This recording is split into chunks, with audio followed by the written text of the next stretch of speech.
What's going on, y'all? This is your boy Kale coming to you with another video. This time we'll be looking at the second round predictions. This is going to be my second round predictions for the NBA playoffs. Conference semifinal time. I'm actually in the process of watching game one between the Washington Wizards and the Boston Celtics right now. But yeah, I'm gonna look at every series and give you my winner. Might look at like certain different aspects or whatever, as far as offensively and defensively, what every team should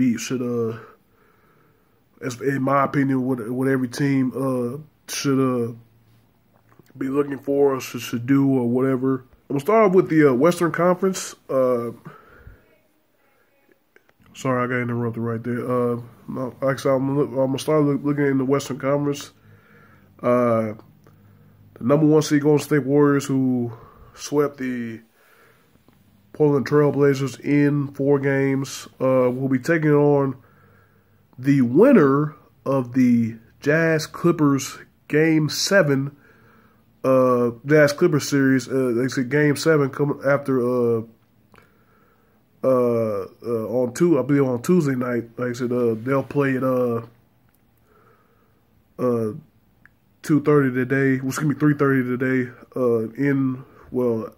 Actually LA time it'll be 12:30 to decide the winner, to decide who's going to face the Warriors. I believe it will be the Clippers. If you looked at my first round video, that's probably one of my only actual picks that I had right. I'm 6-1 as far as teams, but I'm way off as far as the actual series predictions were going on. As far as the actual series predictions, I should say, I think I only had 2 correct out of the 8. Like as far as the actual series, like in how many games it's supposed to be or whatever. But it really doesn't matter either way, whether it's the Clippers or the Jazz. Warriors are just too powerful. Like I said, I call the Warriors starting 5, the Western Conference All-Stars minus Russell Westbrook, basically. You know, except for Zaza Pachulia, Curry, Thompson, Durant, Green. They'll dominate this series. Hell, they might even take turns doing it. Obviously, Curry and Durant will lead the offense. You know, Thompson's usually the better perimeter defender, and then Green, the defensive anchor. He can guard any 5 positions, but he'll take control mostly inside. Just too much for the Clippers or the Jazz.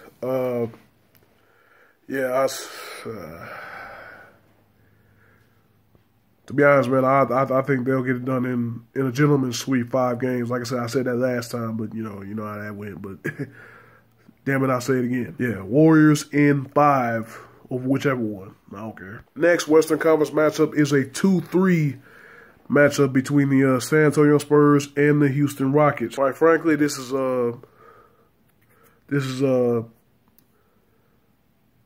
D'Antoni's offensive mind versus Popovich's defensive mind. For Houston, offensively, they got to get that same production out of Eric Gordon and Lou Williams off the bench. Like I said, both of those guys, 6th Man of the Year award nominees. Both of them had a big series against Oklahoma City in their 5-game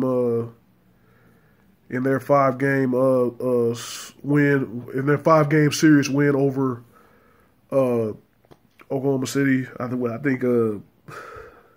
Williams averaged 16. I think Gordon averaged like 12 or something. I'm not sure. I don't know. I just looked at the series. I didn't actually look at the stats, but I was just looking at. I went off what I seen. And then Patrick Beverley. Beverley had a really good series offensively during against the Thunder. And obviously, if you had the same production out of those 3 guys, excuse me, along with Harden still doing his thing, the Rockets can make it very tough for San Antonio. Now, defensively, it's clearly going to be the same in like every series I talk about. You got to slow down Kawhi Leonard, and then also you have to make the other guys beat you. So Kawhi's going to get his because he showed it. He showed it in the series against the series against Memphis, where he either tied or had a career high in like 4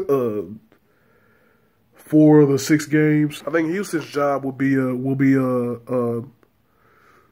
trying to make sure Tony Parker doesn't have as much of an effect on this series as he did against Memphis, and then also slowing down San Antonio's 3-point shooting. With Mills and Green and those other guys. That's why I believe defensively, Houston has to do to again have a shot at beating San Antonio. On the San Antonio side, like I said, offensively, Tony Parker's got to be that guy that he was. I'm just gonna be repeating the same thing. Tony Parker's got to be that guy to help out, Kawhi Leonard and then Patty Mills. I don't think he had that good of a series against Memphis. I think he needs to step it up a little bit in this series. LaMarcus Aldridge, I think he needs to give him a little bit more as well, to help out Kawhi, just so all of it won't be on Kawhi himself. And obviously, defensively for the Spurs, you have to slow down Lou Williams. You have to slow down Eric Gordon. You have to slow down Patrick Beverly. You have to minimize the effect of those guys over. You have to minimize the effect of those guys that those guys have. Because in the Oklahoma City series, you seen the effect that they had. When Westbrook was out, that's where Houston won the series. That's where Houston made most of their runs. With San Antonio, they play more of a team brand of basketball. Like I said, Aldridge got to get going. Parker's got to get going. If you get those guys to step up offensively, then that could basically offset whatever Lou Williams and Eric Gordon and those guys do. Because it'll still be a constant battle. I'm sorry, I just got mixed up. I think this is a portion of what I said the Spurs are supposed to do defensively. You got to slow Houston's bench down. You got to slow Gordon and Williams down. You got to slow them down.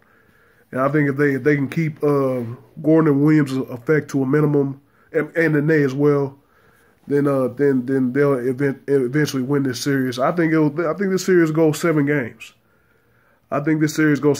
Obviously, with the advantage going to the Spurs, because the advantage going to the home team. I think the home team win all 7 games.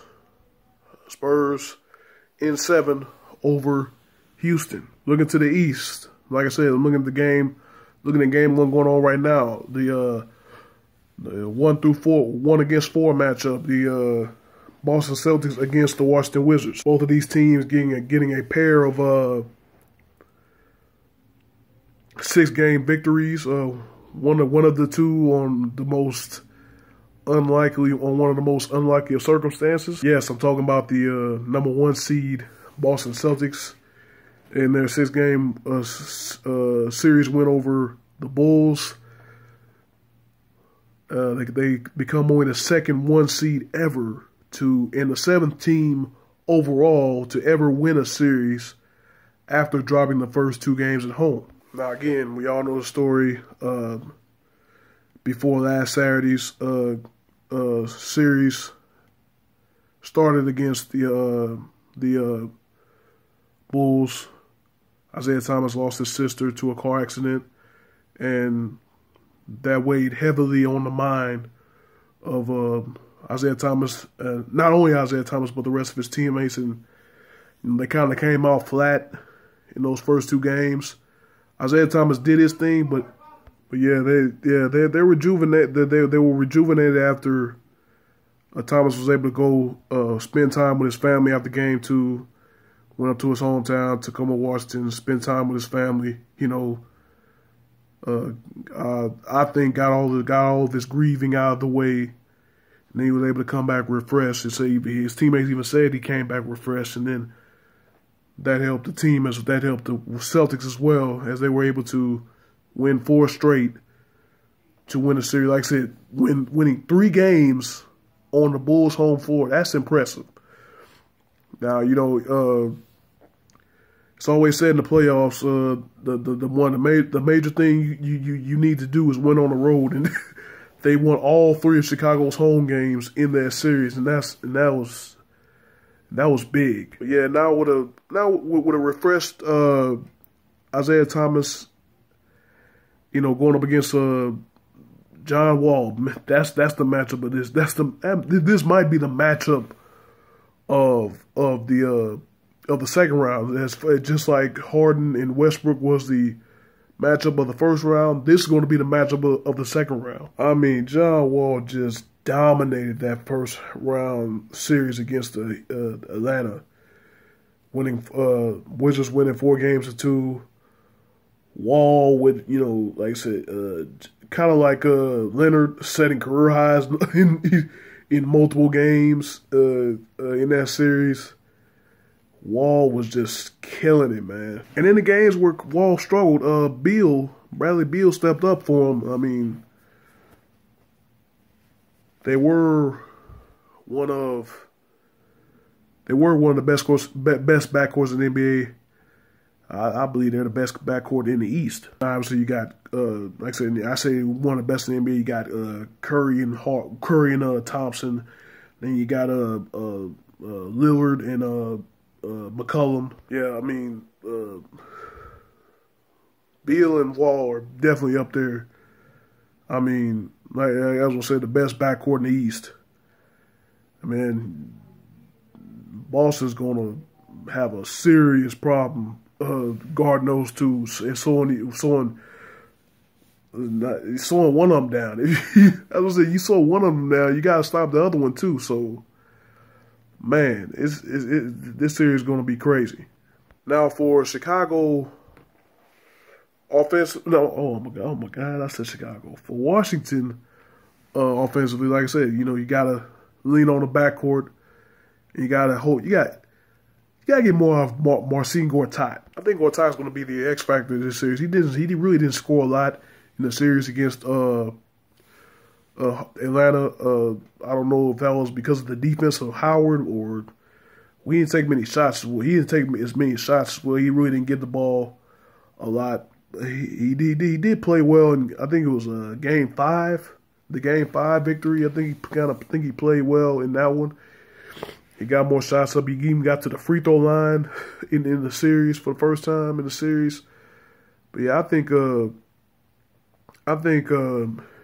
he's gonna have to get going offensively, you know, for Washington, you know, to help out their backcourt.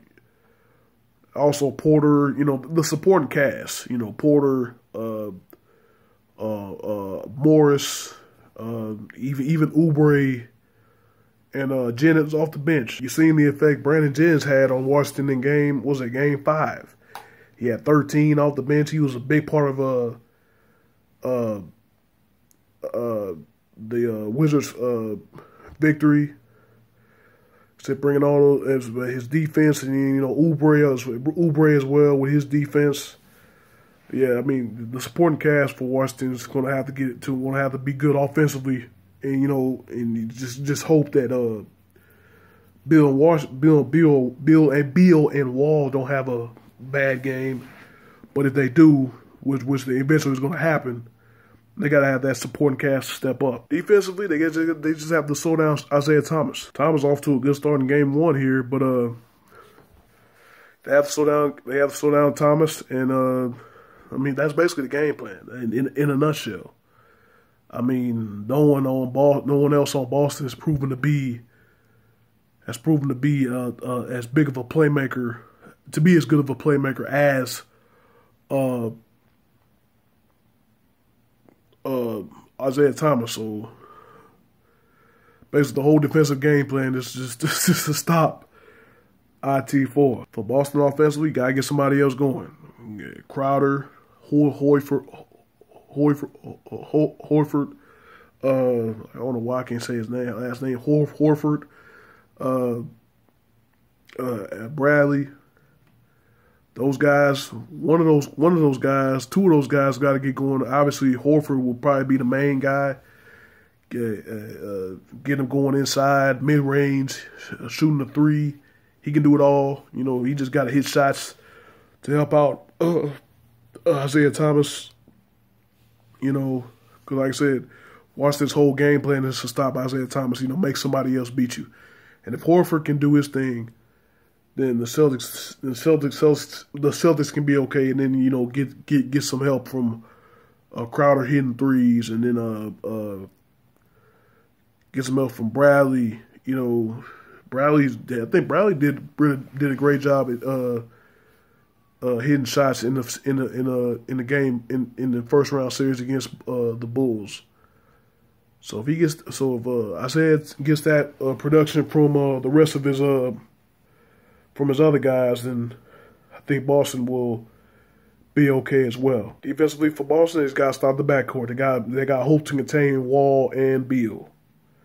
One of them is going to have an off game, but it depends on the game that the other one has. You know, like I said, Wall in the victory in the Game 6 victory over Atlanta, Wall had 42 and Beal had 31. That just can't happen, you know, 3 or 4 times in the series for them. Yeah, Boston, defensively, they just have to slow down Wall and Beal. You got to watch out for Wall's passing, too. Wall's passing has gotten even better this year. He already has 8 assists here in the first half against the Celtics. So it's going to be a hard task for Boston, man. You know, slowing down 2 guys instead of 1. But like I said, it's for Washington, it's up to the other guys to step up. Like I said, I think Gortat needs to have a good series for Washington to win.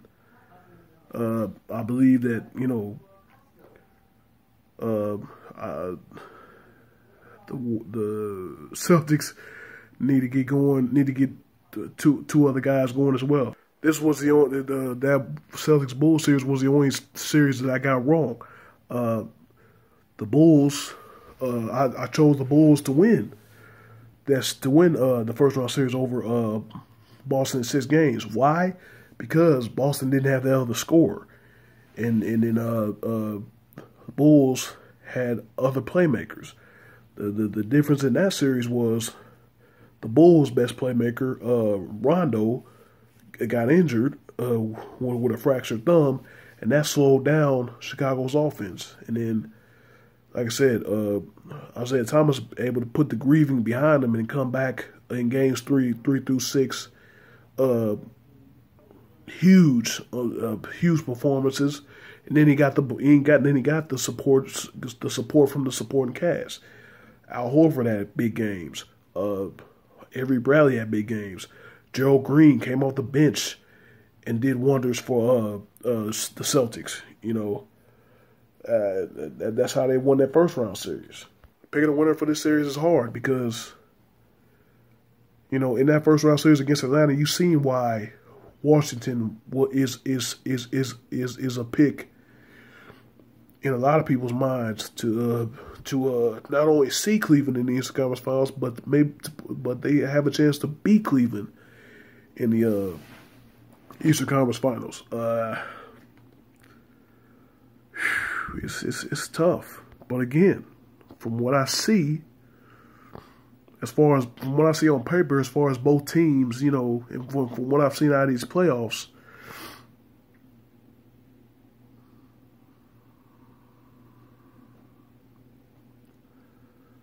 I gotta pick Washington in 6. That's my pick. Washington in 6 to beat the Celtics. Now, if the Celtics find a way to get past get past this one, then I don't know if I'm gonna pick against them again. But again, the same thing I thought about the Bulls. I just think Washington has more playmakers. Even the Bulls' big problem in the series against the Celtics, they didn't have good point guard play coming off the bench except for Isaiah Cannon. And Cannon's more of a shooter. You have Wall. Wall is a playmaker, and is a playmaker. He's a slasher. Like I said, but he gets others involved. You also have Brandon Jennings coming off the bench that can do the same thing. He can get others involved. He can run an offense. Isaiah Cannon, couldn't run an offense. He could just do for himself. And then Grant was turning the ball over. That's why his time got cut. Carter Williams, I don't know what his problem was. I really don't know. He really struggled bad. He struggled badly in that series. But yeah, that's another reason why I picked up. That's why I picked Washington, because their backup point guard play is really good as well. But yeah, man, Wizards in 6 over the Celtics. All right, last but not least, another 2-3 matchup, this time in the East. Cleveland Cavaliers against the Toronto Raptors in a rematch of the Eastern Conference Finals last year. Obviously, Cleveland defeating Toronto in 6 to once again advance to the NBA Finals again, where they beat the Golden State Warriors in 7. Even though it was a 6-game series against the Bucks, Toronto really struggled in that series, and particularly slowing down Antetokounmpo for the Bucks.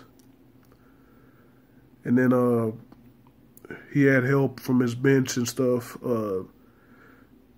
We had help from his point guard Brogdon, and then Monroe had a couple of good games as well for them. Jay Terry came up big, especially in that game 6, even though they lost. But in the end, the Bucks just didn't have that other consistent scorer to help out Antetokounmpo. So that's a big reason why. The Bucks lost that series.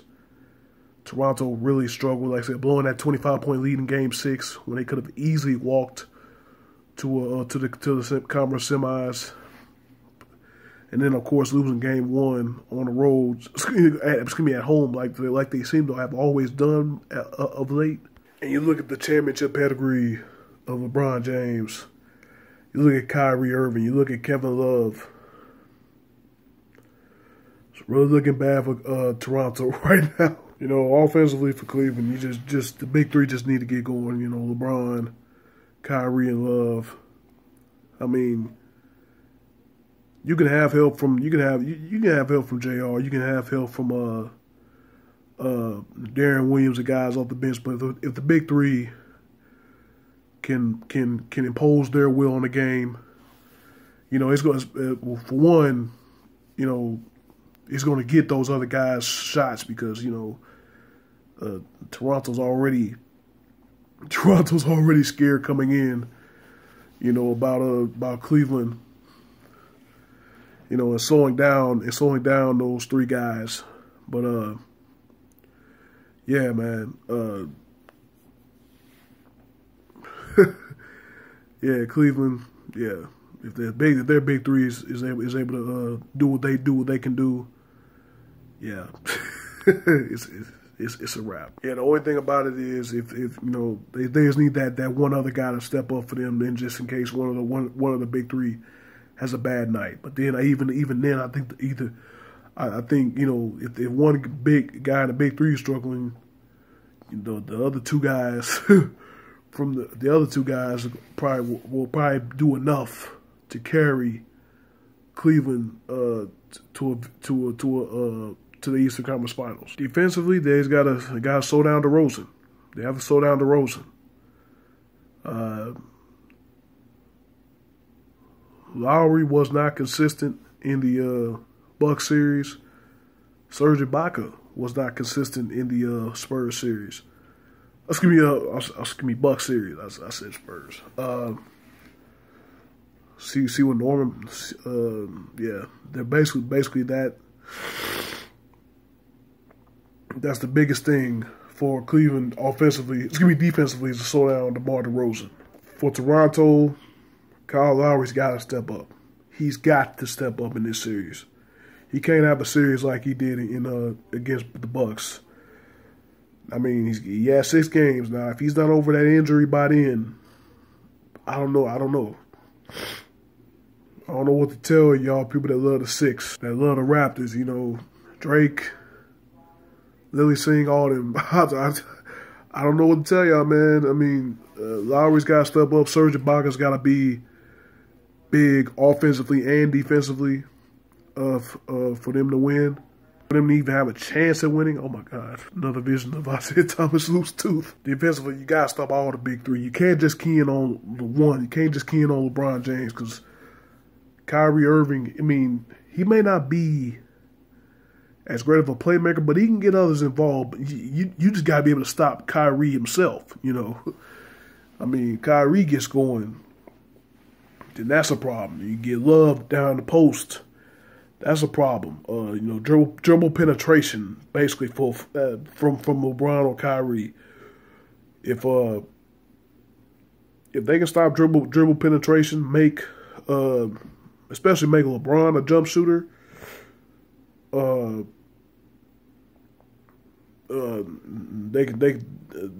they have a chance. Yeah, if you stop that dribble penetration and then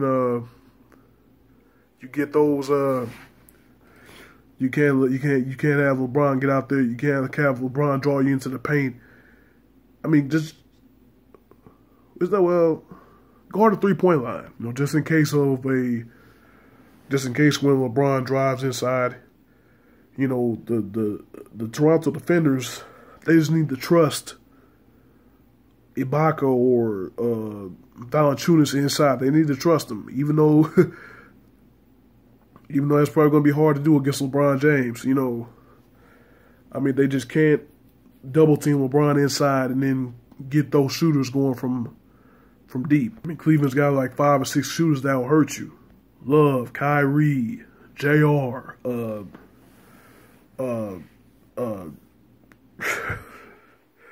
Corver, Williams, you know.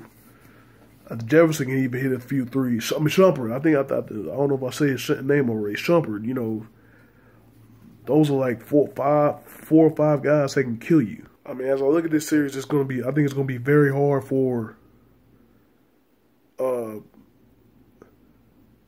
Toronto to slow down Cleveland.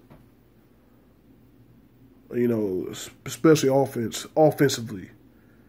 It's going to be very hard for Cleveland. It's going to be very hard for Toronto to slow down Cleveland offensively, and then again, it's going to depend on can they keep up with Cleveland offensively? Can Kyle Lowry come back to form? Can Serge Ibaka be that stretch forward? What is Valanciunas going to do? Because Valanciunas has got a tough matchup against Tristan Thompson. I mean, not only Tristan Thompson defending Valanciunas, but Valanciunas getting on the boards, boxing out Tristan Thompson. Because Tristan Thompson has shown the last couple playoffs, he's got like unlimited energy. Thompson will do anything to get his hands on them boards. You know, can Valanciunas match that energy from Tristan Thompson? You know, and with that being said, I mean, I really don't have too much faith in the Six. I really don't have too much faith in Toronto. I believe Cleveland gets it done in 5. A gentleman's sweep. When the first 2 games at home, get 1 in Toronto and then finish it out in Cleveland. That's how much I don't believe in Toronto. I mean, hey. I mean, do I hope Toronto proves me wrong and has a 6-game series like the Eastern Conference Finals? Yes. You know, that depends a lot on Cleveland's demeanor and mindset, especially after the first 2 games, depending on if those are 2 blowouts or not. You know, because last year Cleveland took those 2 games off in Toronto. They gave Toronto all that hope, and then Game 5 and Game 6, Cleveland were themselves and they finished the series. So it depends on. like I said, a 5-game series depends on Cleveland. You know, heck, I think Cleveland could beat them in a sweep, but I think Cleveland will drop one just because of, you know, just because Cleveland, you know, dropping games to teams they ain't supposed to. But yeah, man, Cleveland in 5. All right, recapping, I said Warriors in, I think I said Warriors in 5. Well, if I didn't say it then, I'm going to say it now. Warriors in 5, Spurs in 7, Washington in 6, and Cleveland in 5. Like I said, I had a bad first round as far as predicting how series we're actually going to go. You know, hopefully I'll have a lot more success in the second round. Hey, but appreciate you guys watching this video. If you like this video, hit the like button. If you didn't, don't. Or hit the thumbs down button. I really don't care about y'all. Leave a comment down below. Let me know what you think about the second round. Let me know what you think about Game 7 between the Jazz and Clippers.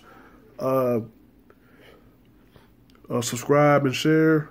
And if you are watching this video until this point, I wish you nothing but positive vibes only. If you just clicked on the video, period, I wish you nothing but positive vibes only. Again, I appreciate y'all so much. And I'm going to see y'all in the next video.